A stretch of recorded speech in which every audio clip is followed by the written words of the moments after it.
Welcome to the Learning Pines YouTube. We hope this video helps. In this video, I will explain what Hitler actually said. We'll explore the core themes of his speeches and writings. He consistently emphasized a vision of German superiority and the need for territorial expansion.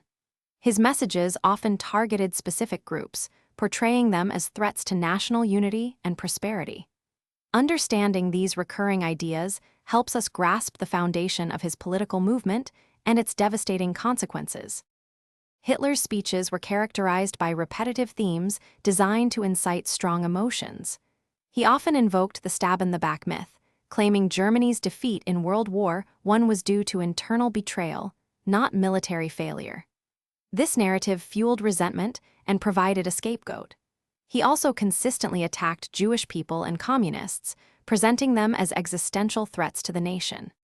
Hitler was a master of propaganda, using specific rhetorical techniques to sway public opinion.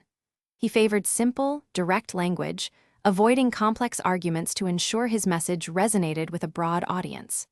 Repetition was a key tool, hammering home his core ideas until they became ingrained.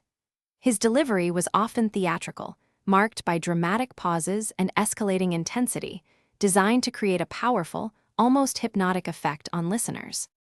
The impact of Hitler's words was catastrophic, leading to the Holocaust and World War II, causing immense suffering and death. Studying his rhetoric is crucial for understanding how dangerous ideologies can take root and spread.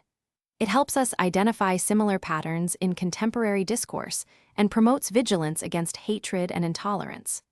Remember to check the description for a link to those fantastic meal prep containers and other great deals. Your support helps us continue creating content like this.